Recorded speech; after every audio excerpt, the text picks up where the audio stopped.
கரூர் துயர சம்பவம்.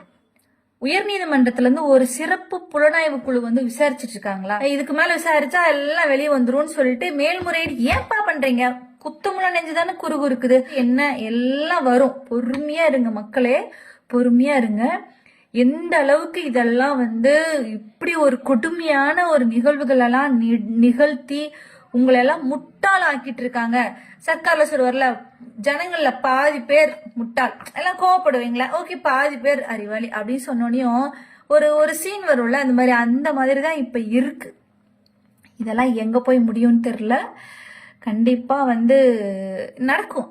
எலெக்ஷன் வரைக்கும் இதெல்லாம் வெளியில அதாவது திரையில பார்த்துட்டு இருந்த ஒரு முகம் நேர்ல வரும்போது இந்த மாதிரி அவங்களுக்குள்ள இருக்கிற அந்த குணங்கள், அவங்களோட பிளான், இது எல்லாமே வெளியில அந்த திரை முகம் கிழிக்கும் போதுதான் மக்களாகிய உங்களுக்கு, தாவேகா தொண்டர்களாகிய தம்பிகளுக்கு கண்டிப்பா உங்க விஜயனுடைய முகத்திரை கிளியும் போது உங்களால தாங்க முடியாது. இப்பயும் நான் அதை தான் சொல்லிட்டு இருக்கேன், உங்களால தாங்க முடியாது. ஏன்னா அன்பு ஒண்ணுக்கு மட்டும்தான் நீங்க அடிமையா இருக்கீங்க.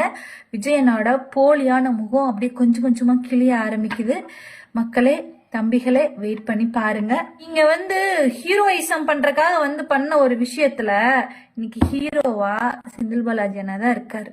இப்ப வரைக்கும் இன்னைக்கு கூட ஹாஸ்பிட்டல்ல இருந்து டிஸ்சார்ஜ் ஆகி குணமாயி வீட்டுக்கு போனவங்களுக்கு முதலமைச்சரின் நிவாரண நிதியிலிருந்து இன்னைக்கு எல்லாம் ஓடி இப்ப வரைக்கும் ஓடி அந்த மக்களுக்காக சேவை பண்ணிட்டு இருக்கிறவர். அவருதான் ரியலா உங்க ஜனநாயகனுடைய ஹீரோ.